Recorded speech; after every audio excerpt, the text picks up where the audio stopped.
Hello student, स्वागत है आपका डिलाइट बॉटनी क्लासेस में। मैं शानम खातून आज आप लोगों के सामने लेकर आई हूँ फोर्थ सेमेस्टर का बॉटनी का टॉपिक जिसका नाम है सस्टेनेबल डेवलपमेंट। सस्टेनेबल डेवलपमेंट की डेफिनेशन एकदम सिंपल लैंग्वेज में समझ लीजिए कि ऐसा डेवलपमेंट प्रेजेंट का मतलब हम अपना ऐसा डेवलपमेंट करें जिसमें हम अपनी फ्यूचर की जनरेशंस की नीड का भी ख्याल करें और अपना डेवलपमेंट भी करें। मतलब जैसे आजकल हम लोग पानी का यूज इस तरीके से पानी का यूज करें कि हम ऐसा ना हो कि हम प्यासे ना रहें, हम पानी का प्रॉपर यूज करें लेकिन बर्बाद ना करें, जिससे हमारी फ्यूचर की जनरेशंस को प्रॉब्लम ना फेस करनी पड़े। तो सस्टेनेबल डेवलपमेंट 3 पहलुओं पर काम करता है, एनवायरमेंटल, इकोनॉमिक एंड सोशल। ठीक है, सस्टेनेबल डेवलपमेंट जब कॉन्सेप्ट दिया गया था तब तो सिर्फ ज्यादातर इन्वायरमेंट एंड नेचुरल रिसोर्सेज की ही बात की गई थी, लेकिन उसके बाद में इसको सोशल एंड इकोनॉमिक वे में भी चेंज कर दिया गया। क्यों? क्योंकि जब हमारा सोशल डेवलपमेंट होगा तभी तो हम समझेंगे नेचुरल रिसोर्सेज की इम्पोर्टेंस, और जब हमारा क्या बोलते हैं इकोनॉमिक डेवलपमेंट होगा तो हम सारी चीज़ों को अच्छे से मेंटेन रख सकते हैं, एंड हमारा इन्वायरमेंटल डेवलपमेंट होगा तो हम अपने नेचुरल रिसोर्सेज का प्रॉपर यूज़ करेंगे और उसको कैसे कंजर्व करके और उसका यूज़ करें। कहने का मतलब है यूज भी करें और फ्यूचर के लिए बचा कर भी रखें। ठीक है, इसकी जो डेफिनेशंस है वो ये अवर कॉमन फ्यूचर इसमें कमीशन में एज सच ये डेफिनेशन दी गई थी। जिनका रिटन एग्जाम है वो इस डेफिनेशन को लिख सकते हैं, अदरवाइज इसको सिंपल लैंग्वेज में भी लिख सकते हैं हिंदी मीडियम वाले बच्चे कि प्रेजेंट टाइम की ऐसा डेवलपमेंट जो फ्यूचर की जनरेशन को ध्यान में रखकर किया जाता है उसको हम क्या बोलते हैं, sustainable development. Is it clear? उसके बाद में डेफिनेशन फटाफट देख लेते हैं। Development that meets the needs of the present without compromising the ability of future generation to meet their own needs। कि हम अपने प्रेजेंट की नीड्स का इस तरीके से डेवलपमेंट करें, इस तरीके से प्रेजेंट की नीड को हम फुलफिल करें कि हम फ्यूचर जनरेशन की नीड के साथ में कोई कंप्रोमाइज ना करें। फिर हम इसकी बात करते हैं हिस्ट्री की। हिस्ट्री में देखिए 2 मेन पॉइंट को फोकस पे काम किया गया, एक तो कॉन्सेप्ट ऑफ नीड, दूसरा आइडिया ऑफ लिमिटेशन। कि कोई भी चीज हो पहले ये तय कर लेते हैं कि उसकी हमको कहाँ तक आवश्यकता है। ठीक है, उसके बाद हम ये देखते हैं कि इसकी लिमिट क्या है, कि इसको हम कितना खर्च कर सकते हैं, कम से कम में हम खर्च भी करें और हमारा कोई काम भी ना रुके। जैसे बजट नहीं बनाया जाता है किसी फैमिली का, इसी तरीके से समझिए हम बजट बना के चल रहे हैं कि जिससे हमारे सारे विकास भी हो और हमारी फ्यूचर जनरेशंस के लिए भी सारी चीजें अच्छे से बनी रहे। ठीक है, इसकी हिस्ट्री से आपके ऑब्जेक्टिव क्वेश्चन कवर होंगे। UNO appointed a commission under GH Brundtland. ये जो ब्रंडलैंड है ये एक पर्सन है, ठीक है, बहुत ज्यादा इन्होंने सोशल, इकोनॉमिकल एंड इन्वायरमेंट पे काम किया था। तो यूएनओ ने इनको एक कमीशन बनाया और इनको उसका एचओडी बना दिया। ठीक है, फिर इन्होंने एक रिपोर्ट सबमिट की, कब? 1987 में। Brundtland commission submitted its report in October 1987 और उस रिपोर्ट का नाम क्या था? Our common future. समझ रहे ना? यूएनओ ने इनको काम दे दिया कि भाई ऐसा है, जाओ आप जो है थोड़ा सा सर्वे करो कि चल क्या रहा है, क्योंकि यूएनओ ये देख रहा था कि दिन पर दिन हम लोग तरक्की तो कर रहे हैं लेकिन दिन पर दिन पॉल्यूशन बढ़ रहा है, प्रॉब्लम्स बढ़ रही हैं, डिजीज बढ़ रही हैं। ठीक है, तो इन्होंने कहा सर्वे करो कि चल क्या रहा है। तो इन्होंने जो सर्वे किया और एक रिपोर्ट तैयार की, उस रिपोर्ट का नाम था अवर कॉमन फ्यूचर। और इसी रिपोर्ट में इन्होंने सबसे पहले सस्टेनेबल डेवलपमेंट को प्रपोज किया, ये वर्ड दिया। तो लिखा है this report first time use word sustainable development. Is it clear? तो ये मल्टीपल चॉइस क्वेश्चन बनेगा कि सस्टेनेबल डेवलपमेंट शब्द सबसे पहले किस में यूज किया गया था? तो रिपोर्ट का नाम है अवर कॉमन फ्यूचर। और किसने यूज किया था? तो ब्रंडलैंड। ठीक, 2 क्वेश्चन आपके हो गए। एक तो आपका डेफिनेशन से ही आ जाएगा, किसी भी तरीके से स्टेटमेंट दें कि इस तरीके से विकास करें कि फ्यूचर में सब कुछ बना रहे, तो इसका मतलब किसकी बात हो रही? सस्टेनेबल डेवलपमेंट की। ठीक है, तो शुरुआत में जब इन्होंने बात की थी सस्टेनेबल डेवलपमेंट की, तो इन्होंने 3 गोल्स बताए थे। 3 इनके प्राइमरी गोल्स थे। पहला गोल्स था minimise depletion of natural resources. Natural resources किसे कहते हैं? प्राकृतिक संसाधन जो कुदरत ने हमको दिए हैं, प्रकृति ने हमको दिए हैं, जैसे सारी चीजें जो कुदरत की बनाई हुई हैं, पेड़ हैं, एनिमल्स हैं, पानी है, मिट्टी है, पेट्रोल है, कोयला है, ये सब किसने बनाया? प्रकृति ने बनाया है ना, उसने हमको दिया है। तो उसका जो हम लोग बहुत ज्यादा यूज कर रहे हैं उसको कम कर दें। डिप्लीशन का मतलब कम से कम उसका इस्तेमाल करें, जितनी जरूरत हो बस एक क्राइटेरिया बना लें। हो क्या रहा है कि ज्यादा ही यूज किया जा रहा है। तो इनका ये था कि पहले तो हम ये काम करें। फिर इनका दूसरा गोल था डेवलपमेंट विदाउट हार्मिंग एनवायरमेंट। इस तरीके से हम अपना डेवलपमेंट करें जिससे कि हम अपने एनवायरमेंट को मैंने शॉर्ट फॉर्म में EVS लिख दिया है, एनवायरमेंट को हार्म ना करें।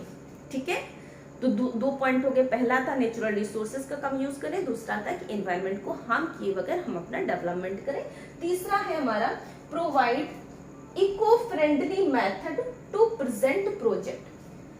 प्रेजेंट प्रोजेक्ट की बात यह है कि जो इंडस्ट्री वगैरह बनी हुई है, उनमें काम हो रहा है, तो उनमें इको फ्रेंडली वातावरण होना चाहिए, जिससे उनकी चिमनियों से डायरेक्ट धुआं वातावरण में ना जाए, गंदा पानी डायरेक्ट नदियों में ना जाए, थोड़ा सा फिल्टर होके जाए, गंदगी को साफ करके जाए। बहुत से पॉल्यूशन में मेथड पढ़ाए जाते हैं कि किस तरीके से नदियों के पानी को क्लीन किया जाता है और फिर वाटर रिसोर्सेस में उनको छोड़ा जाता है। तो बहुत से हैं फिलहाल जो भी प्रोजेक्ट लाए जाएं वर्ल्ड में, संसार में, वो इको फ्रेंडली होना चाहिए।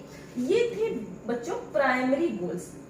ठीक है, उसके बाद में यूनाइटेड नेशन ने 17 गोल प्रपोज किए, ऑलमोस्ट 193 कंट्रीज के लिए। कहीं कहीं पे 140 से ज्यादा कंट्रीज शो किया गया है। ठीक है, तो कंट्रीज का नंबर इंपॉर्टेंट नहीं है, लेकिन ये गोल 2030 तक हमको प्राप्त करने हैं। ठीक है, यूनाइटेड नेशन ने बोला कि इन गोल्स को आपको 2030 तक प्राप्त करना है। और इसमें ज्यादातर गोल्स जो हैं भाई अपने social life and economical life से ही जुड़े हुए हैं, क्योंकि जब हम उन चीजों में अवेयर होंगे ना, तो हम अपने इन्वायरमेंट को अच्छे से बचा पाएंगे, क्योंकि हमको समझ आ जाएगी कि कितना ज्यादा जरूरी है। आप एजुकेटेड हो, आप जानते हो पानी की अहमियत। आपने कभी नोटिस किया जब पानी यूं ही टैप से कहीं हम निकलते ना, रोड साइड पे बह रहा होता है, तो ये लगता है कि इसको बंद कर दें जल्दी से, होता है ना कि बर्बाद ना हो। ठीक है, तो इसके 17 गोल्स हैं। 17 गोल्स के मैंने सारे नाम लिख लिए हैं। लिखने वाले बच्चों को सारे नाम लिखने हैं, जिनको मल्टीपल चॉइस देना है तो उनको बस इतना ध्यान रखना है कि कितने गोल्स बताए गए हैं, 17, और कब तक प्राप्त करना है इन गोल्स को, 2030 तक। ठीक, अब गोल्स देख लेते हैं। नो पॉवर्टी, गरीबी नहीं होना चाहिए। ठीक, जीरो हंगर, भुखमरी खत्म हो, गुड हेल्थ, स्वास्थ्य अच्छा हो, क्वालिटी एजुकेशन, शिक्षा का जो क्वालिटी है वो एकदम बढ़िया से, जेंडर इक्वालिटी, मतलब भाई कोई फर्क ना हो मेल एंड फीमेल में, उनके जो जिस तरीके से समाज में जेंट्स को मान्यता मिली है उसी तरीके से औरतों को भी मिले, तो इस तरीके से। वाटर एंड सैनिटेशन, साफ एंड सुथरा पानी और साफ सफाई सबको, सारे लोगों को उपलब्ध हो, ये ना हो कि कुछ लोग गंदगी में रहे, ऐसा कुछ नहीं। Affordable and clean energy, energy जो है वो सबको एकदम वो अफोर्ड कर सकें, मतलब ज्यादा महंगी ना हो, सारी चीजें उनको सस्ते में मिले। Economic growth, industry innovation to benefit all, industry ऐसी इस तरीके से बनाई जाए, उनमें काम इस तरीके से हो कि सारे लोगों को बेनिफिट हो। ठीक है, एक मतलब कहते हैं ना, सबके बारे में सोच के कुछ प्रोजेक्ट तैयार किया जाए। ठीक है, रिड्यूस इनइक्वालिटीज, जो असमानता नहीं समाज में, जाति धर्म को लेकर, बड़ा छोटा लेकर, इनको भी मिटाया जाए। 10 ये हो गए। उसके बाद 11 है सस्टेनेबल कम्युनिटीज, ऐसी कम्युनिटीज हो जो अपने फ्यूचर के बारे में आराम से, मतलब सारी चीजों को सोच समझ के सब कुछ करें।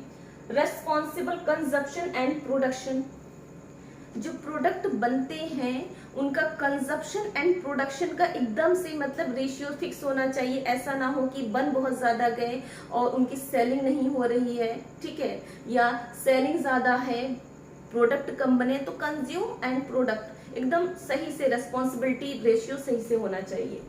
Climate action 13, life below water. Life below water में ब्रैकेट में आप लिख सकते हो sustainable use of ocean and sea water resources.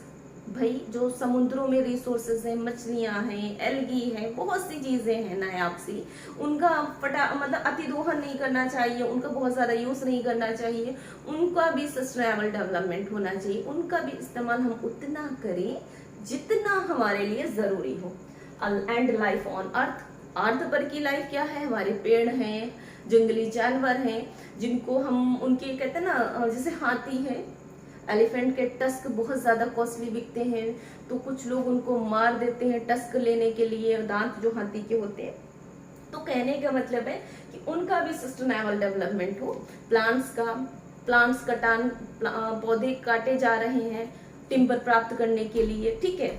उसके बाद ये 15 हो गए। फिर 16 है पीस एंड जस्टिस, शांति और न्याय बना रहे भाई, सब कुछ सही रहेगा।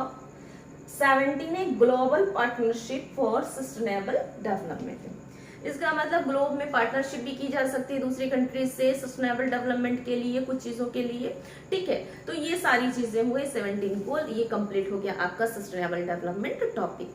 तो इसमें बहुत कुछ नहीं, मल्टीपल चॉइस के लिए 2 ही 3 क्वेश्चंस बनेंगे। डेफिनेशन पे कंसीडर कीजिए, ठीक। सबसे पहले किसने दिया था, किसने दिया है, ब्रंडलैंड ने। कब दिया है, 1987 में। किस कमेटी में दिया है, कमेटी का नाम है अवर कॉमन फ्यूचर, ठीक है। कमेटी नहीं, सॉरी, उसका नाम है किसका, रिपोर्ट का नाम है, ओके। रिपोर्ट का नाम है अवर कॉमन फ्यूचर। उसके बाद में शुरू में 3 गोल्स थे, हालांकि 3 गोल्स के बारे में बात नहीं की जाती है। आपसे क्वेश्चन ऐसे भी आ सकता है कि सस्टेनेबल डेवलपमेंट निम्न में से किन पहलुओं पर जोर दे रहा है, तो सोशल, इकोनॉमिकल एंड इन्वायरमेंट, ठीक है। ये मैंने पॉइंट कहीं लिखा नहीं, आप लिख सकते हो किन पे, सोशल, इकोनॉमिकल एंड इन्वायरमेंट। उसने कितने गोल दिए, 17। कब तक पूरे करने हैं, 2030 तक। ये तो समाप्त हो गया सस्टेनेबल डेवलपमेंट। ज्यादा से ज्यादा लोगों को शेयर कीजिए, बताइए, और कहते हैं ना डिलाइट बॉटनी क्लासेस को जितना आप लोगों ने सपोर्ट किया है उसके लिए बहुत बहुत शुक्रिया। ऐसे ही आप अपना सहयोग बनाए रखिए। बहुत बहुत धन्यवाद।